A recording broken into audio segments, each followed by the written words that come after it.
이게 두꺼운 게 아니에요. 엄청 얇은 겁니다. 그렇죠? 원래는 2차 이게 4과목이 돼야 돼. 이 두꺼운 것이 4개가 돼야 되는데 올해는 확 줄여가지고 여러분들이 합격하기 위해서 이렇게 반복하기 위해서 이렇게 줄여놨어요. 그래서 이거 두꺼운 거 아니니까 이거 잘 보시면 돼요. 자, 그래서 이제 우리 2차 과목에서 우리 과목이 뭐냐? 가장 먼저 나온 거예요. 거기 여러분들 교재 몇 페이지를 보셔야 되냐면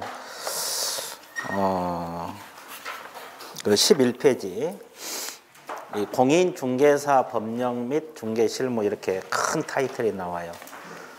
이게 이제 우리 과목이거든요. 2차 과목이 이제 2차 과목에서는 가장 먼저 시험이 출제가 돼요. 그래서 이제 우리 공인중개사 법령 및 중개실무가 있어요. 그래서 이제 우리 과목은 크게 이렇게 구분이 돼요. 공인중개사 법령이 있고, 그 다음에 부동산 거래 신고 등에 관한 법률이 있어요. 신고 등에 관한 법률 이렇게. 자, 이것이 있고, 그 다음에 중개실무가 있어요. 중개실무. 그래서 이제 크게 세 단원으로 구분이 됩니다. 근데 이제 우리 법에서는 법령하고 실무 이거 두 가지만 나와 있죠. 근데 이게 이제 추가가 된 거죠. 그래서 이제 원래 이 공인중개사 법령은 원래 한 27문제 정도 나와요. 평균적으로.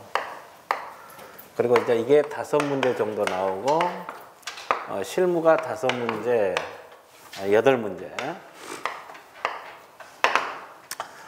그래서 이제 40문제가 출제가 돼요. 40문제가 출제가 되는데, 올해 이 33회 때 문제, 여러분들 34회입니다. 33회 얼마 전에 시험 본 거. 자, 여기서 24문제로 줄였어요. 중개사법이 24문제로 줄어들었어요. 그리고 이제 부동산 거래 신고에 관한 법률이 8문제로 올라가고, 여기는 역시 8문제 정도 나왔어요. 그래서 이제 이 뭐 출제 연도에 따라서 약간씩 변동이 있을 수는 있어요. 변동이 있을 수 있는데, 이제 올해 이게 좀 세 문제나 더 나온 거잖아요. 한 문제당 2.5. 그러니까 세 문제 더 나오면 7.5점이 이쪽으로 옮겨온 거죠. 이렇게 옮겨왔어요. 그렇죠. 그렇죠. 그래서 일단은 하여튼 이 세 가지를 공부를 했는데 비중이 이제 이게 공인중개사 법령이 가장 크기는 커요. 그러죠? 예, 그래서 이제 24문제면 60점 정도. 그리고 나머지 이제 이렇게 40점 정도 이렇게 나옵니다. 그래서 일단 이렇게 비중을 알고 공부를 해 주시면 돼요. 근데 이제 어차피 우리 과목에서는 좀 점수를 많이 맞아야 되거든요. 그러니까 이거 다 해야 돼요. 비중과 관계없이 다 깡그리 해야만이 된다. 그렇죠? 예, 그렇죠. 자, 그렇게 알고 접근을 해 주시면 돼요. 됐죠? 자, 그러면 그 12페이지로 한 장 넘겨보세요. 자, 파트 1, 그래서 이제 공인중개사 법령이 나옵니다. 이 법령, 공인중개사 법령, 이제 이거부터 공부 들어간 거예요. 공인중개사 법령. 나머지 것들은 저 뒤쪽에 나와요. 이제 이것부터 공부 들어갈 건데, 여기서 이제 27문제, 이제 33회는 24문제, 뭐 이렇게 나왔는데, 자, 뭐 지금 기초부터 강의가 들어가요. 기초부터 쭉 들어갈 건데, 거기 뭐 좀 어려운 것은 또는 나중에 여기서 할 수도 있어요. 지금 안 하고. 그러니까 왜 이건 건너뛰지 그러고 걱정하지 말고, 어차피 이걸 계속 순환 들어가거든요. 진도 끝나면 또 돌아가고, 진도 끝나면 또 돌아가고, 이렇게 반복 한 3, 4회 이게 돌아갑니다. 한 3번, 4번 돌아갈 거예요. 그러니까 이제 뭐 지금 안 한 것들은 나중에 또 하게 돼요. 두 번째 봤을 때. 보통 이제 2달 과정이거든요. 2달 단위로 이게 한 바퀴 끝나고, 한 바퀴 끝나고, 한 바퀴 끝나고. 그래서 반복을 해야 돼요. 한 10번은 봐야 돼요. 여러분 시험장에 가려면 한두 번 봐가지고는 점수 안 나와요, 절대. 그러니까 어느 과목이든지 한 10번, 최소 10번이에요, 최소. 그래서 이제 뭐 공부 좀 많이 한 사람은 뭐 30번도 보고, 뭐 그런 사람도 의외로 많아요. 그러니까 최소 10번 이상을 봐야지 점수가 나온다. 이렇게 생각하고 공부를 해 주셔야 돼요. 그래서 이제 안 한 부분은 나중에 할 테니까 그렇게 하세요. 자, 1절 보면 이제 공인중개사 법령의 구성, 법령 왼쪽 도표에 법령의 구성이 나와 있어요. 그래서 여기 법령에다 동그라미 치세요. 공인중개사 법령의 구성, 그죠? 그럼 법령, 제목에다 법령 동그라미 쳤어요? 자, 이 법령은 크게 세 가지가 있어요. 첫 번째가 공인중개사법이 있어요. 이 공인중개사법이 법률입니다. 그리고 두 번째가 공인중개사법 시행령이 있어요. 시행령을 달리 표현해서 뭐라느냐? 대통령령이라 그래요. 대통령령을 또 줄이면 대령입니다. 자, 그래서 이 시행령 이꼬르 대통령령 밑줄 그으세요. 이렇게. 시행령이 대통령령이구나. 이렇게 알고 있어야 돼. 그리고 법이 법률이구나. 그 다음에 세 번째가 공인중개사법 시행규칙이 있어요. 시행규칙을 달리 표현해서 뭐라 그래요? 국토교통부령. 줄이면 국령 그런데 국토교통부령 밑줄 그으세요. 자, 이거. 시행규칙 이꼬르 국토교통부. 이 개념이 흔들면 안 돼. 법이 법률이고 시행령이 대통령령이고 시행규칙이 국토교통부령이다. 이 개념이 흔들리면 안 됩니다. 이걸 포괄해서 공인중개사 법령이라고 해요. 법하고 시행령, 시행규칙을 포괄해서 공인중개사 법령이라고 해요. 자, 이것은 공부하는데 기초요. 이게 이 자체가 시험 나온 건 아니지만 알고 있어야 돼. 그래서 법령하고 법의 개념은 틀려. 법령이란 말은 법하고 시행령하고 시행규칙을 포괄하는 개념이다. 이렇게 공부를 해 주시면 돼요. 이해됐죠? 이것은 이제 이런 내용. 그리고 시행령이 대통령령이다. 시행규칙이 국토교통부령이다. 이런 개념들은 알고 있어야 돼요. 공부하는데 필요합니다. 그래서 공인중개사 법령은 이렇게 구성되어 있다. 그러면 이거 다 시험범위요. 이 법도 시험범위, 시행령도 시험범위, 시행규칙도 시험범위. 거기에다가 또 그 판례들이 있거든요. 판례. 이 내용과 관련된 판례. 이 판례까지 해야지 공부가 다 되는 거예요. 이렇게 해야지 이제 시험 범위에 들어갑니다. 그래서 이제 이런 거 판례는 이제 우리가 이 교재는 많이 없어요. 나중에 또 필요하면 프린트로 나갈 수도 있어요. 그래서 일단 이런 것까지 다 공부를 해야지 공부가 다 된 것이다. 점수가 나온다. 이렇게 공부를 해주면 돼요. 자, 그래서 공인중개사 법령 왼쪽 도표 법 시행령 시행규칙 공부했어요. 오른쪽 뭐 성격은 나중에 할 거예요. 자, 2절 공인중개사법의 제정 목적이 나와 있죠. 이게요. 이게 우리가 배운 과목이거든요. 공인중개사법은 어떤 목적을 가지고 제정이 되었느냐. 또 두 줄 나와 있죠. 두 줄이지만은 막상 시험 나오면 틀릴 수가 있어요. 제정 목적이 있는데 크게 세 가지. 공인중개사 업무 등에 관한 사항을 정하여 전문성을 제고한다. 여기까지 끊으세요. 이게 1번입니다. 1번. 공인중개사 업무 등에 관한 사항을 정하여 그 전문성을 제고한다. 여기까지가 1번. 그 다음에 2번이 뭐예요?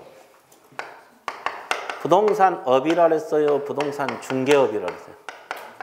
중개업을 건전하게 육성 그렇습니다. 건전하게 육성. 그러면 이 자체가 어려운 건 아니잖아요. 근데 여기서 주의할 것은 중개에다 동그라미 쳤어요. 부동산 중개업을 건전하게 육성한 것이 제정 목적이에요. 그럼 부동산업을 건전하게 육성한다. 이렇게 지문 들어가면 틀려버려요. 부동산업을 건전하게 육성한다. 이건 틀려. 부동산업이라 그랬어요? 부동산 중개업이라 그랬어요? 중개업. 자, 이거 이제 시험에 나중에 부동산업을 건전하게 육성한다 그러면 좋다고 찍고 나와요. 그렇죠. 지금은 안 그러겠죠. 시간 지나면 그래요. 시간 지나면 잊어먹으니까 또 맞다 그렇게 찍혀 놓아요. 지금은 안 그러죠. 지금 배웠으니까. 그 다음에 세 번째, 근극 목적이 뭐라 그랬어요? 국민경제 이바지. 이게 근극 목적인데. 국민의 재산권 보호 그러면 틀려요. 국민의 재산권 보호는 있도 없죠? 자, 그래서 일단 세 가지 이것을 정확하게 알아두셔야 돼요. 자, 뭐 요즘은 잘 안 나오는데 과거에는 이거 시험 자주 나왔거든요. 이것도 과거에는 이것도 시험 자주 나왔어요. 근데 다 맞는 게 아니에요. 여러분들 반은 틀려 나가요. 문학성 문제 내놓으면 뭐 공부할 것도 없잖아요. 근데 막상 문제 내놓으면 또 반은 틀려나가요. 그러니까 이제 꼼꼼하게 공부를 해 주시면 좋습니다. 자, 재정 목적 끝. 그 다음에 3절 보면 이제 용어 정의가 나와 있어요. 이제 우리가 무슨 과목이 있는지 공부하면 용어가 가장 먼저 나오잖아요. 근데 이 용어가 매년 시험 나오고 올해 33회도 나왔어요. 며칠 전에 시험 보는 것도 나왔는데 가장 먼저 나온 용어가 뭐라 했어요? 중개. 그 다음에 공인 중개사라는 용어가 나와요. 그 다음에 중개업이란 용어가 나옵니다. 그 다음에 또 뭐가 나오냐? 개업공인 중개사란 말이 나옵니다. 그 다음에 또 뭐가 나오냐? 소속공인 중개사란 말이 나와요. 그 다음에 중개보조원이란 말이 나옵니다. 이렇게. 자, 이 용어는 가장 기초고 기본이 되면서 시험은 매년 출제가 되고 있다. 그래서 이제 중개 개념부터 공부를 할 건데, 영어는 거기 법 조문 맨 밑에 두 줄 있잖아요. 이거 법 조문이거든요. 그대로 숙지하셔야 돼요. 자, 이게 다시 적을게요. 중개라는 것을 한번 읽어보세요. 뭐라 그랬어요? 법정 중개 대상물에 대하여 이렇게 나와 있어요. 그 다음에 뭐라 그랬어요? 거래 당사자 간의 그렇습니다. 뭘 중개합니까요? 매매, 교환, 임대차입니다. 자, 매매도 중개하고 교환도 중개하고 임대차도 중개합니다. 그 다음에 또 뭘 중개한다 그랬어요? 그 밖에 권리입니다. 그 밖에 권리. 그 밖에 권리의 득실, 변경, 행위를 알선하는 것이 중개다. 이렇게 나와 있습니다. 자, 이게 이제 법 조문인데 이건 그대로 숙지를 하셔야 돼요. 숙지를 하셔야 돼요, 중개. 그럼 이제 이걸 해석할 줄 알면 돼요. 그럼 법정이란 뜻이 뭐예요? 법률의 규정이란 뜻이 뭐고?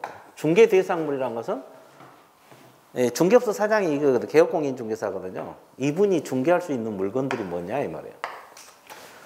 이걸 줄여서 이제 앞으로 개공일 할 건데 이분들이 중개할 것이 뭐냐? 다 중개할 수 있는 게 아니에요.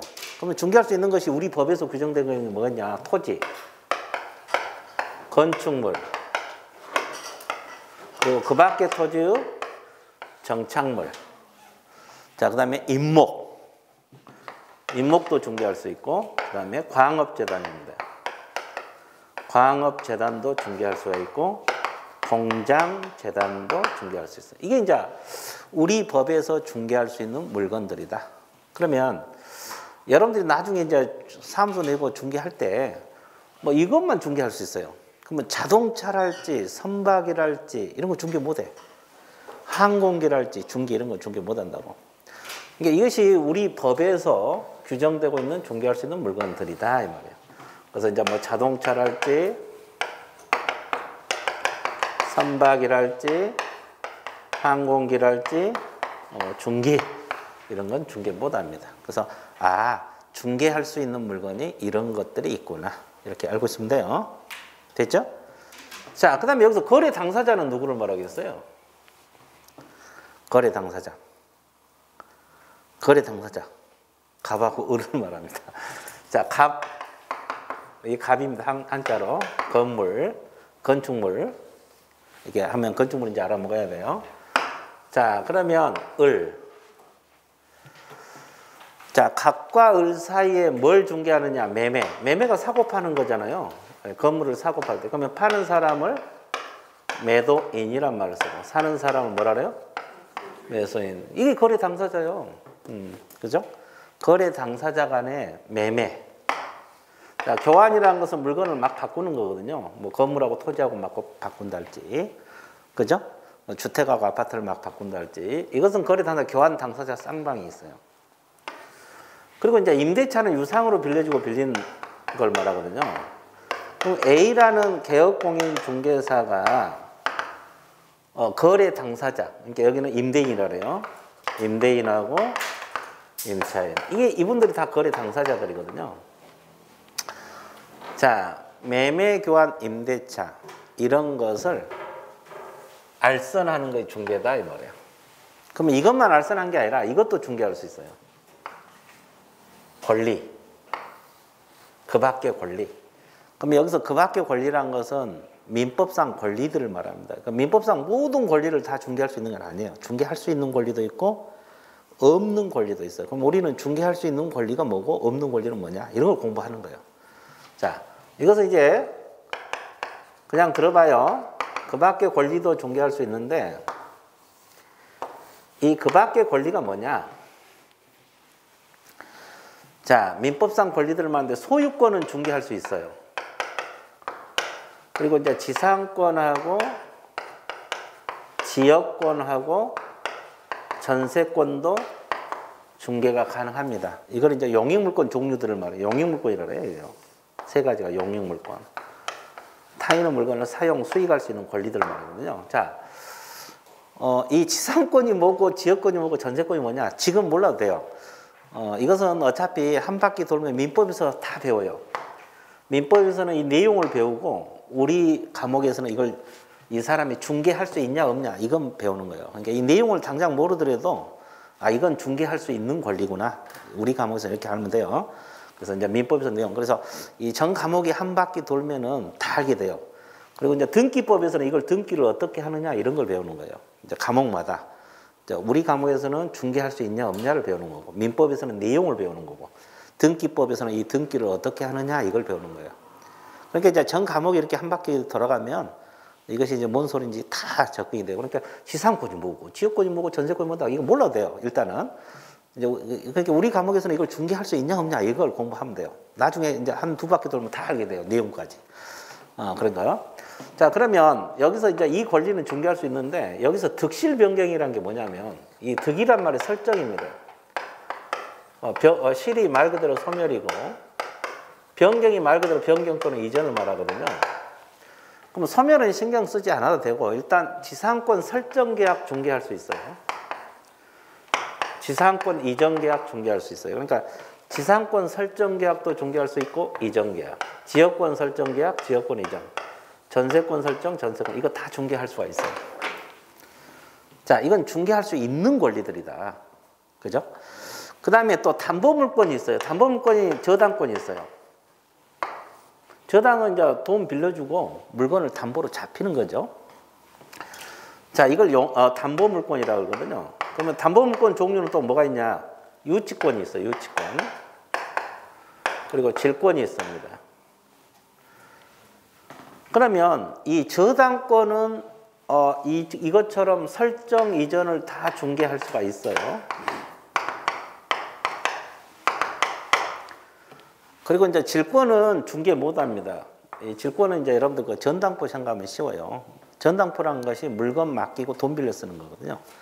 여러분 돈이 필요하다면 반지를 전당포에 잡히고 돈 빌려 쓰는 거. 이건 질권인데 이것은 부동산에 인정되는 권리가 아니라 동산에만 인정되는 권리예요. 그래서 이 개업공인중개사가 중개하는 것은 부동산을 대상으로 하거든요. 그래서 이 질권은 중개 대상이 될 수가 없어요. 이 저당권은 원래 부동산에 인정되는 권리이기 때문에 설정이 다 되는 거고. 자, 유치권은 설정은 중개할 수 없습니다. 유치권 설정은 중개할 수 없어. 그 이유는 법정 담보이기 때문에 그래요. 유치권은 이전만 중개할 수 있어요. 유치권은 이전만 중개할 수 있다. 일단 이 정도 권리를 알면 돼요. 자, 그러면 잘 봐봐. 유치권은 지금 설정은 중개할 수 없고 이전만 할 수 있거든요. 그러면 유치권을 중개할 수 있냐? 출제자가 이렇게 물어봐. 유치권 설정 이전 이렇게 물어보지 않고 유치권을 중개할 수 있냐? 이렇게만 물어봐. 그러면 중개할 수 있다고 이야기해 줘야 될까요? 없다고 해 줘야 될까요? 당첨. 있다. 일부가 있으면 있는 거예요. 이전이 되기 때문에. 이게 구체적으로 안 물어보고 유치권이 중개할 수 있는 권리냐? 그러면 있다고 공부를 해 줘야 돼. 이해됐어요? 자, 이걸 알선한 것이 중개다. 나머지 권리는 이제 서서히 하기로 하고 이걸 알선한 것이 중개다. 알선 둘이 연결해 주는 행위예요. 자, 이게 중개다 이 말이에요. 그러면 이제 중개 개념 대충 끝났거든요. 그러면 연습할게요. 토지 건물을 알선하면 중개다 아니다? 중개다. 그죠? 그럼 자동차를 알선하면 중개다 아니다? 아니다. 왜? 중개 대상물이 아니기 때문에. 그죠? 그럼 다시 연습. 유치권 설정 행위를 알선했다. 그러면 중개 개념에 들어가요?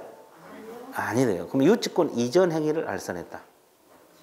중개 개념에 들어간다 이 말이에요. 지상권 설정 행위를 알선한다. 중개다 이 말이에요. 이해됐어요? 그죠? 그러니까 이 물건을 알선하든 이 권리를 알선하든 중개 개념에 들어간다. 근데 질권을 알선했다 그러면 중개가 아니다 이 말이에요. 그럼 다시 연습할게요.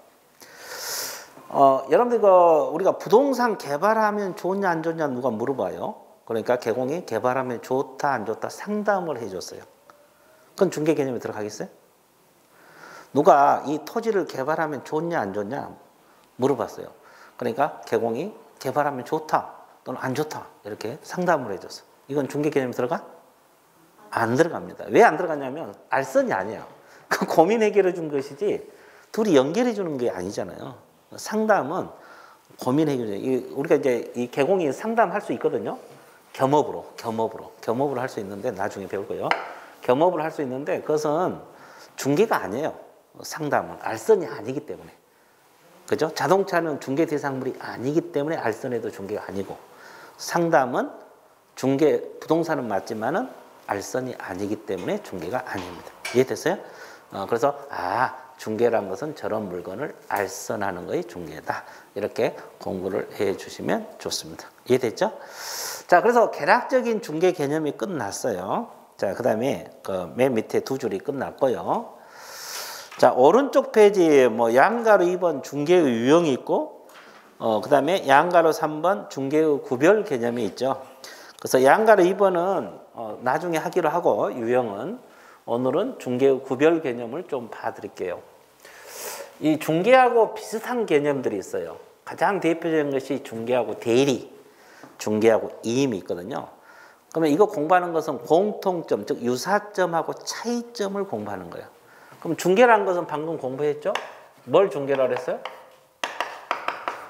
토지 건물을 뭐 해주는 거? 알선. 알선 해준 게 중개라고 했죠? 중개 개념 끝. 그죠? 이게 중개라고 했어요. 갑하고 올 사이에 사고 파는 걸 알선해 준 게 중개다. 그러면 대리가 뭘까요? 대리. 이 사람이 본인이라고 해요. 건물. 자, 근데 이 사람이 대리권을 줬어요. 누구에게 대리권을 줘야 비슷해지냐? 개공에게. 개업공인 중개사에게. 이건 의뢰를 맡긴 게 아니라 아예 대리권을 팔아달라고 대리권을 준 거예요. 이 사람이 이제 대리인이거든요. 근데 이 사람이 상대방 찾아가지고 팔아줘요. 대리 행위 관계. 법률 효과는 직접 본인에게 나타납니다. 자, 이거 대리거든요. 그러면 이 중개하고 대리 공통점, 차이점을 공부를 해줘야 되는데 공통점, 거기 유사점이 있어요. 유사점 한번 읽어보세요. 뭐라고 나와 있어요?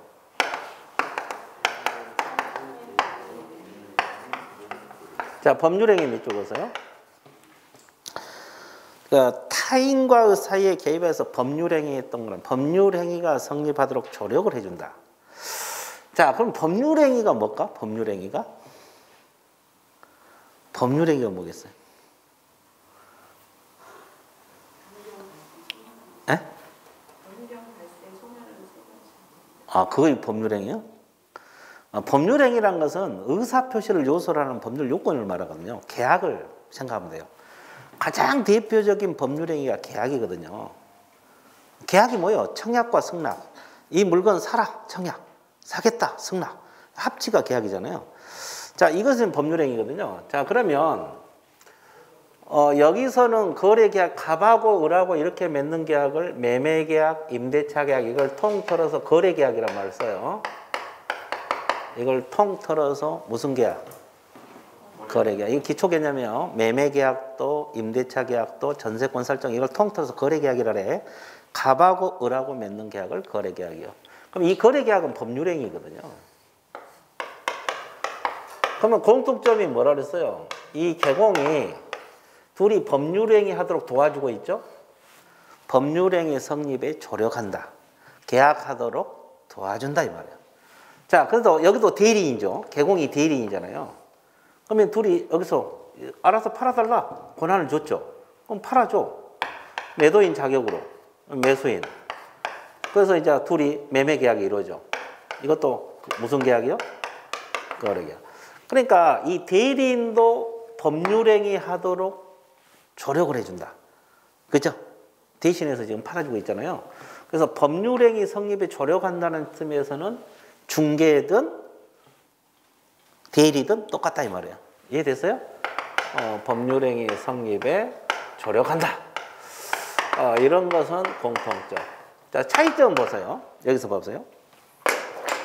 개공이 하는 중개행위는 계약 당사자가 아니라 계약 당사자는 갑하고 을이죠. 이렇게 계약하고 있잖아요. 그러면 제3자 입장에서 도와주고 있죠. 그래서 개공은 거기 뭐라 그랬어요? 제3자라고 했어요. 3자로서 둘이 계약하도록 도와주고.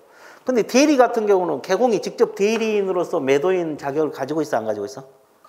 그러니까 계약 당사자로서 도와주고 있어요. 직접 계약 당사자가 되는 거죠. 아, 그래, 안 그래? 그래. 그러니까 여기서 이제 이거 이 대리인이 여기서 이제 개공이 대리권을 부여받았잖아요. 그러면 계약 당사자예요. 이해됐어요? 자, 그리고 이렇게 알선한 것이 중개라 그랬잖아요. 둘이 연결해 준 게 중개다 그랬어요. 연결해 준 게 중개다. 그죠? 알선. 이게 중개다. 그러면 이 중개 행위는 법률 행위가 아니라 사실행위입니다. 알고 있어야 돼요. 둘이 법률 행위 하도록 연결해 주고 있죠? 그래서 일단 이 중개는 사실행위입니다. 사실행위. 근데 대리는 직접 계약 당사자로서 법률행위에 직접 관여를 했어요? 안 했어요? 했습니다. 자, 이런 거 차이점입니다. 그래서 일단 이 개념을 알고 유사점, 차이점을 접근해 준 게 좋다. 이 말입니다. 이해됐어요? 중개행위 자체는 사실행위, 계약은 법률행위. 이해됐어요? 이해됐어? 안 됐어? 됐죠. 정신없어. 자, 그렇죠. 근데 이 시간이 지나면 다 알게 돼요. 이것은 내용들은 시간이 내면 다 알게 돼요. 그러면 중개하고 이임 한번 볼게요. 중개하고 뭐다? 위임. 위임이 뭐예요? 위임이. 위임이 뭐냐면 사무 처리를 위탁을 한 걸 말하거든요. 사무 처리를 위탁을 하는 거. 갑이 을에게 일을 맡겨.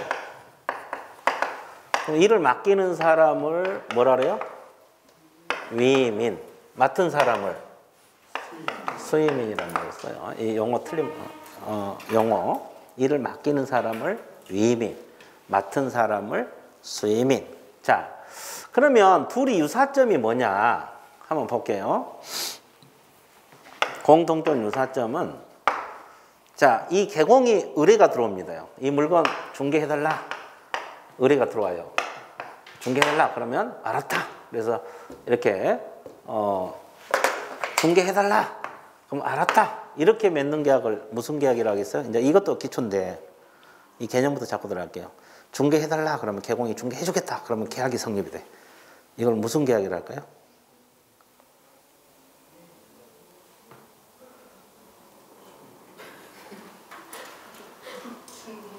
자, 중개계약. 저렇게 나와야 돼. 이걸 중개계약이라 그래요. 자, 이거 가장 우리 과목에서 공부하는데 기초예요. 이거하고 이거. 그러니까 오늘 다 몰라도 이 두 가지만 알아도 성공해요. 오늘 여러 가지 배우겠지만 다 모르고 이거 두 가지만 알고 가도 성공해요. 자, 갑하고 을하고 맺는 계약을 거래계약이라고 하고 의뢰인하고 개업공인중개사, 즉 의뢰인하고 중개업소 간에 물건 맡기는 거 이렇게 맺는 계약을 중개계약이라 해요. 흔들면 안 돼.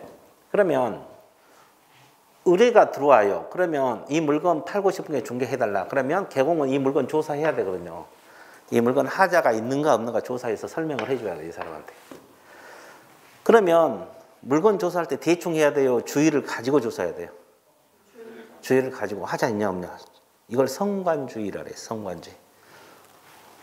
선량한 관리자의 주의입니다. 그 성관주의 의무 있어요? 거기에 선량한 관리자의 주의 의무. 주의 의무를 다 하라 이 말이에요. 그리고 여기도 보세요. 일을 맡았으면 일을 맡은 사람이 대충 일 처리하면 돼요? 주의를 가지고 처리해줘야 돼요?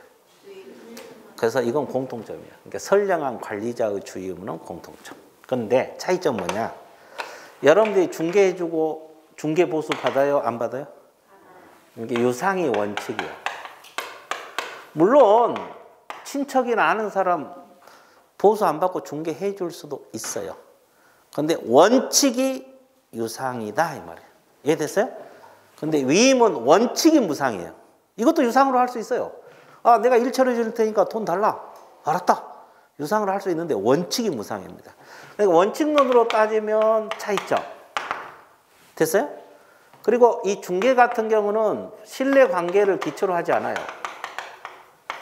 신뢰 관계를 기초로 하지 않아요. 근데 위임 같은 경우는 신뢰 관계를 기초로 합니다. 믿을 수 있는 사람에 맡기는 거죠. 자, 그래서 일단 이런 것이 차이점이 되는 겁니다. 그래서 거기 양가로 3번에 거기 다 나와 있어요? 안 나와 있어요? 나와 있죠. 그대로 머릿속에 넣어주시면 돼요. 이해됐어요?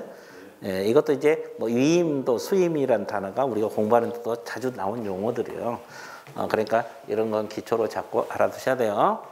자, 다시 정리할게요. 갑하고 을하고 맺는 계약을 거래계약, 의뢰인하고 개업공인중개사하고 맺는 계약은 중개계약이란 말을 써요.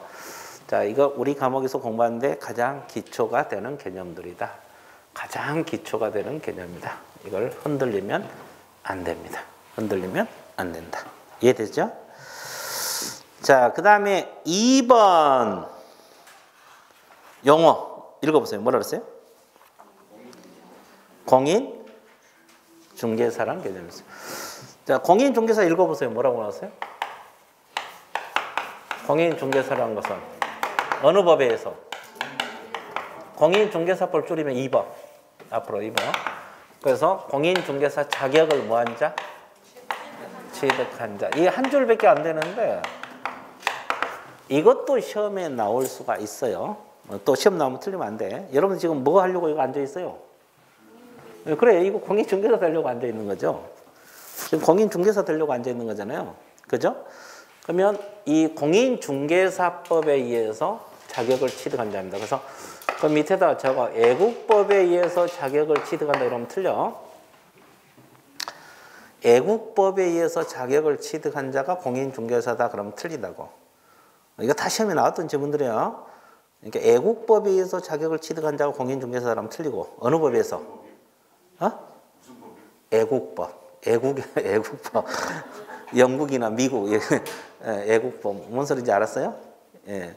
자, 애국법에 의해서 자격을 취득한 자 그러면 개념이 틀려요. 그럼 어느 법에 의해서?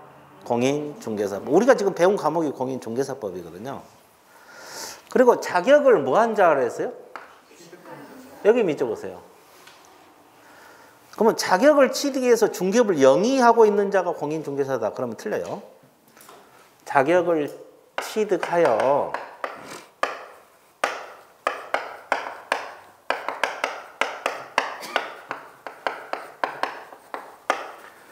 영위하고 있는 자. 이건 틀린 개념이에요. 왜 이건 틀리냐면 여러분들이 자격증을 취득했잖아요. 그러면 자격증을 써먹는 사람도 있고 나중에 써먹으려고 보관하고 있는 사람도 있죠? 지금 보관하고 있는 사람이 훨씬 많아요. 지금 우리나라 사람이 자격증이 한 40만을 가지고 있다면 한 10만 정도 지금 현재 써먹고 있거든요. 그러면 나중에 하려고 또는 다른 일을 하고 그렇기 때문에 안 써먹는 사람도 있거든요. 그거 다 공인중개사예요. 그러니까 뭔만 가지고 있으면 공인중개사? 자격증. 놀고 있어도 공인중개사라니까. 놀고 있어도. 그러니까 이 지문이 틀린 거예요. 시험에 취득하여 중개업을 영위하고 있는 자가 공인중개사다. 이렇게 지문 들어가면 틀려버린다고. 이해됐어요? 네, 그래서 이제 자격증만 가지고 있으면 놀고 있어도 공인중개사. 그러죠? 그러면 저는 변호사입니다. 그러면 저는 공인중개사입니다. 저는 의사입니다. 그러면 저는 공인중개사입니다. 그러면 같은 사자잖아요. 걱정 안 해도 되겠죠. 그렇죠? 같은 사자 아니에요? 공인중개사. 놀고 있어도 공인중개사라니까. 이해됐어요? 그래서 이제 여기서 한 글자라도 더 들어가면 틀려요. 정확하게 알아두셔야 돼요. 됐죠? 자, 그 다음에 세 번째 용어가 뭐가 나와 있어요? 중개업. 이것도 이제 시험에 자주 나와요. 중개하고 중개업이 시험에 자주 나오는데, 중개업은 딱 세 가지. 보충 설명을 많이 할 겁니다. 거기 용어만 나와 있잖아요. 첫 번째가 다른 사람의 뭐에 의해서? 의뢰에 의해서 일정한 뭘 받고? 보수를 받고. 여기서 보수는 중개보수, 중개수수료 말한 거예요. 뭘 업을 한다? 중개를, 중개 동그라미 쳐보세요. 네, 중개 동그라미 치고. 근데 이 세 가지가 다 충족이 돼야 돼요. 이것도 충족. 번호도 매기세요. 이 중개업 개념은 공식처럼 공부를 해야 돼. 공식처럼. 다른 건 몰라도 이것은 공식처럼. 이 세 가지가 다 충족이 돼야지. 이 세 가지가 다 충족이 돼야지 중개업의 개념에 들어간다. 됐어요?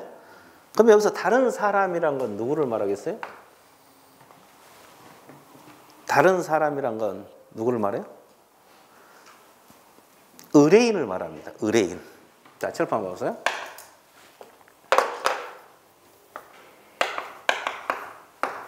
이게 건물입니다. 이 사람이 A라는 개업공인중개사, 이분, 중개업소 사장을 말합니다. 조금 이따 공부할 거예요. 이분에게 이 물건 팔고 싶으니까 중개 좀 해달라. 의뢰를 맡기죠? 그러면 알았다, 중개해 주겠다 그러면 맺는 계약을 아까 중개계약이라고 했죠? 자, 의뢰인이 여기서 말한 다른 사람 개념에 들어갑니다. 이거 의뢰인을 말한 거예요, 의뢰인. 이 사람 의뢰가 있어야 돼요. 그럼 의뢰는 보통 누가 하겠어요? 대충 의뢰인은 보통 누가 되겠어요? 건물? 아니, 의뢰인은 누가 하겠어요? 팔아달라고 의뢰하면. 소유자가 보통 의뢰를 할 거 아니에요. 자기 물건 팔아달라고. 대부분 소유자가 돼요. 근데 진짜 소유자는 병이고, 갑이 병의 대리인 자격으로서 의뢰할 수도 있어, 없어요? 있죠. 진짜 소유자는 병이고 나 병의 대리인 자격으로 물건 팔려고 의뢰한다. 그러니까 대리인이 될 수도 있고, 그 다음에 아까 우리가 위임 배웠어, 안 배웠어? 일을 맡은 사람 뭐라 했어요? 수임이. 그러니까 이 사람이 소유자고 이 사람이 일을 맡아서 의뢰를 할 수도 있어, 없어요? 있어요. 그래서 의뢰인의 범위는 이제 대부분 소유자지만 대리인이 의뢰를 할 수도 있고 수임인이 의뢰를 할 수도 있다. 그러니까 하여튼 누가 의뢰를 하든 의뢰가 있어야 돼, 없어야 돼? 있어야 돼. 그러면 둘이 이제 맺는 게 중개 계약이에요. 중개 맡아서 좀 팔아주세요. 그러면 알았다. 그러죠? 그럼 맺는 게 중개 계약. 의뢰가 있어야 돼요. 다른 사람이란 것은 의뢰인을 의미한다. 다른 사람이란 건 누구를 말한다? 의뢰인을 말한다. 됐죠? 그 다음에 두 번째. 몇 번째? 이걸 받아야 돼요. 중개 보수를 받아야 돼요. 거기 일정한 보수를 받고 이렇게 나왔죠. 교재에서 일정한 보수. 이게 이제 중개 보수를 말하거든요. 그러면 중개해주고 보수를 받겠죠? 그러면 이렇게 생각을 해봐요. 여러분들이 아는 사람 이렇게 중개해주고 보수를 안 받고 중개해줄 수도 있어요. 친척. 내 친척, 친한 사람. 중개 보수 않고 내가 계약서 써주고 다 해줄게. 이렇게 할 수도 있잖아요. 자, 그러면 이것이 이제 무료 중개거든요. 무료 중개. 보수를 안 받고 중개를 했다 가정을 해봐요. 그러면 중개업의 개념에 들어가겠습니까? 안 들어가겠어요? 당첨. 중개업 개념에 들어간다? 안 들어간다? 중개 보수 안 받고 중개해줬다니까 아는 사람, 친척. 당첨. 중개업 개념에 들어가겠어요? 안 들어가겠어요? 들어가? 안 들어갑니다. 왜 안 들어가겠어요? 보수를 받았어, 안 받았어? 안 받았어. 그러면 중개는 될까요? 보수 안 받고 이렇게 소개해 줬어요. 아까 우리가 중개 배웠잖아요. 맨 위에서. 그러면 중개 개념은 들어갈까요? 안 들어갈까요? 들어간다 이 말이야. 아까 여러분들이 중개 개념 배울 때 보수 받으란 말 없었죠? 법정 중개 대상물에 대해서 거래 당사 매매 교환 임대차 그 밖에 권리 득실 병에 알선한 것이 중개다. 알선만 하면 되지 보수 받냐 안 받느냐 따지지 않잖아요. 근데 중개업이 되려면 반드시 보수를 받아야 돼. 보수를 안 받으면 중개업은 아니고 중개는 될 수가 있어요. 됐어요? 자, 그래서 이제 중개하고 중개업 개념을 구별할 줄 알아야 돼. 중개는 물건을 소개만 해주면 보수 받든 안 받든 중개야. 근데 중개업이 되려면 반드시 뭘 받아야 돼? 보수를 받아야 돼. 보수를 안 받으면 중개업 개념이 안 들어가. 그 다음에 이건 그러면 중개 개념 들어간가? 또 연습할게요. 칠판 봐봐. 칠판 볼 때는 어떻게 봐야 돼? 자연스럽게. 자연스럽게 봐. 자, 개공이 의뢰가 들어와서 소개해 줬거든요. 거래, 이렇게 거래 계약이라 그랬죠. 거래 계약까지 딱 끝내주고 개공이 의뢰인에게 중개 보수 달라고 요구만 했어요. 내가 계약 끝내줬으니까 보수 달라. 요구를 했어요. 당연히 요구하겠죠? 그러면 중개업 개념에 들어가냐 이 말이에요. 들어가? 예, 네, 여기는.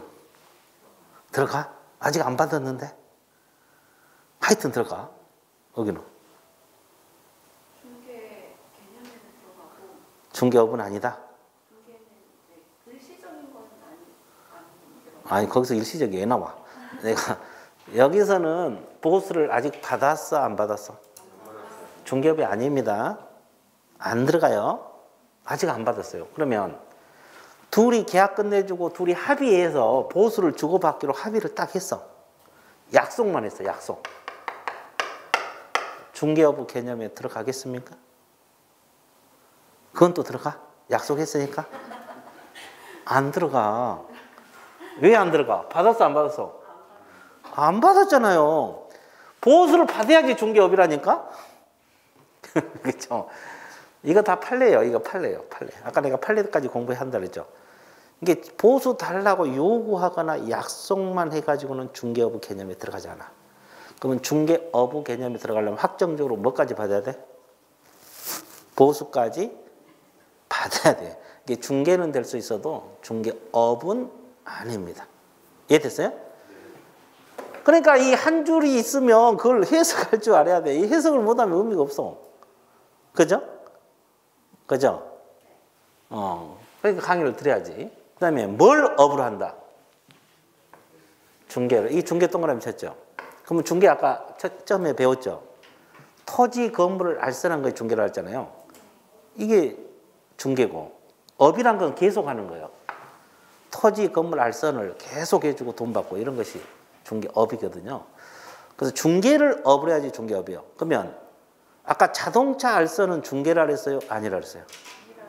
그럼 자동차 알선을 계속하고 돈 받았어. 이건 중개업이 아니야. 왜? 중개가 아니기 때문에. 그럼 상담을 계속했어요. 중개업이 아니에요. 아니요. 왜? 상담은 중개가 아니기 때문에 중개업도 안 되는 거예요. 계속해도. 이해됐어요? 그래서 중개를 업으로 해야지 중개업이지 상담을 계속한다 할지 분양 대행을 계속한다는 건 중개업이 아니에요. 이 중개업 밑에다가 상담업 X, 분양 대행업 X. 자, 상담이냐 분양 대행업을 계속하는 것은 중개업이 아니에요. 중개업 X입니다. 중개업 X. 자, 상담을 계속한다 할지 분양 대행을 계속한다는 것은 중개업 개념에 들어가지 않는다. 다시. 상담을 계속한다 할지 분양 대행을 계속한다 할지 이것은 중개업 개념에 들어간다 안 들어간다? 그 이유는 중개가 아니기 때문에 이게 중개를 업을 해야지 중개업 개념에 들어간다. 여기까지 됐죠? 그 다음에 이제 업 개념 잡아드릴게요. 업.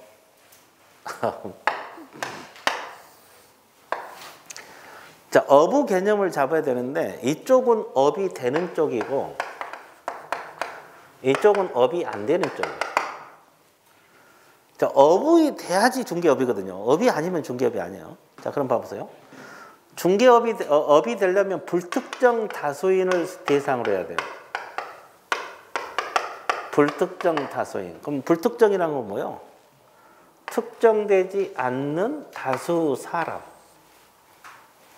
됐어요? 그러면 특정인을 대상으로 한다는 것은 특정된 사람을 말합니다. 그러니까 불특정 다수인을 대상으로 하면 업이고 특정인을 대상으로 하면 중개업이 아니다 이 말이야. 이해됐어요? 그럼 여기서 연습, 불특정이냐 특정이냐 연습시켜 드릴게요. 여러분들이 나중에 개공할 때 학생들만 대상으로 월세방을 중개해 줬어요. 학생. 그러면 이 학생이란 것은 불특정으로 봐야 되느냐 특정으로 봐야 되느냐 이게 문제가 되죠. 자, 불특정으로 해석을 해야 될까요? 특정인으로 해석해야 될까요? 당첨. 빨리 대답해. 틀려도 좋으니까. 특정이? 불특정? 불특정. 빨리 대답해. 특정. 2대2 반반.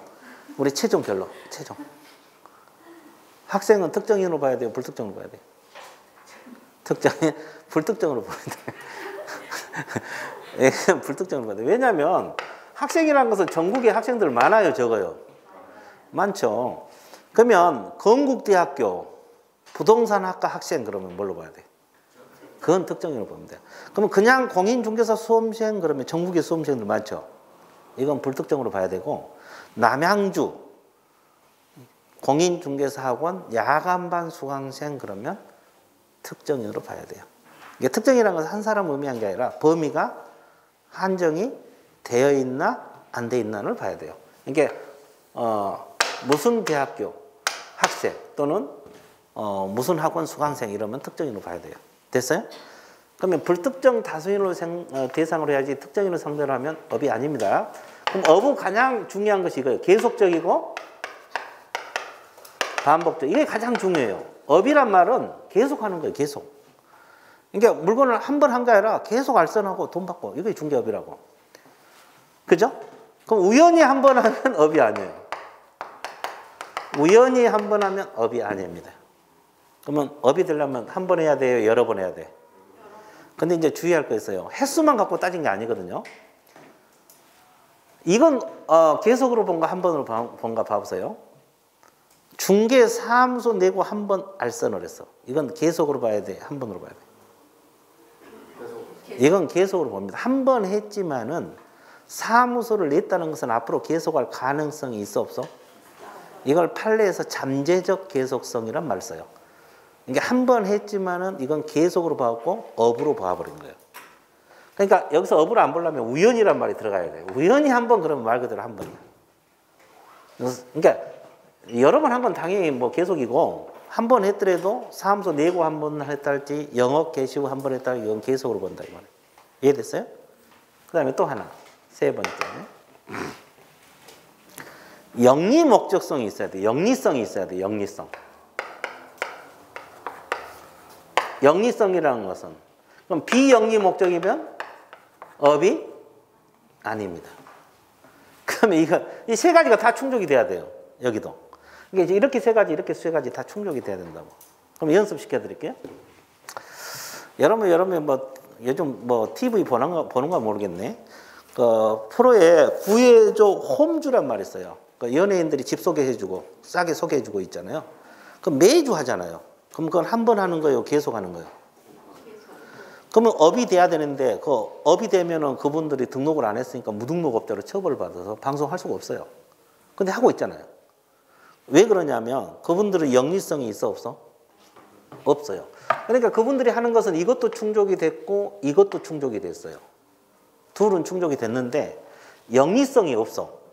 그러니까 업이 안 되니까 무등록 중개업으로 처벌받지 않아요. 업이 돼버리면 그분들이 무등록 중개업이 돼서 3년 이하 징역 3천만 원 벌금 들어가요. 그러니까 방송할 수가 없겠죠. 그죠? 근데 그분들은 버젓이 중개를 하고 있잖아요. 물건 소개해주고 있잖아요. 그 이유는 영리 목적이 아니기 때문에 가능하다 이 말이에요. 이해됐어요? 그래서 업이 되려면 이렇게 세 가지가 다 충족이 돼야 된다. 그래서 불특정 다수인을 대상으로 해야 하고 계속 반복적으로 해야 되고 영리 목적성이 있어야 된다. 이렇게 공부를 해 주시면 좋아요. 이해됐어요? 그래서 중개업 한 줄이지만은 이 내용이 이렇게 많다. 그럼 이제 여기서 이제 하나 짚고 넘어갈게요. 이 중개하고 중개업 비교하면은 중개는 몇 번만 해도 중개가 된다고 했어요? 한 번만 해도 중개 개념 들어가죠? 근데 중개업은 한 번 해갖고는 돼, 안 돼?